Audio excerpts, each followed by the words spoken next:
Hi everyone, my name is Amy, and in this video, I'll show you how to add the Poppers Logo Slider widget to your Wix website. A logo slider widget is a great way to showcase partner logos, client logos, or brand logos in a clean and professional way on your website. So let's get started. First, go to your Popper dashboard. Once you're there, click on Widgets from the left sidebar, and then click Create New Widget. Now search for Logo Slider in the widget library and open it. Once the widget editor opens, you'll see the preview on the right side and the widget settings on the left side. In the Content tab, you have Logo section. Here, you can add logos. In the Text and Action section, you'll find options for the header and call to action, and you can enable or disable them as needed.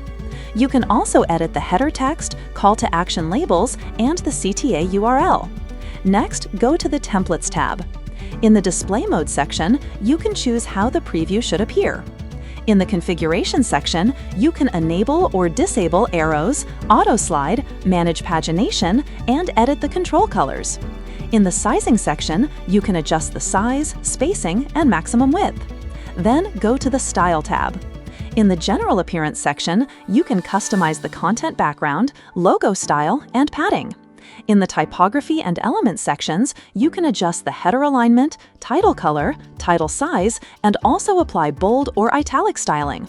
You can also customize the caption colors, caption size, button styles, background color, text color, radius, font size, and size presets.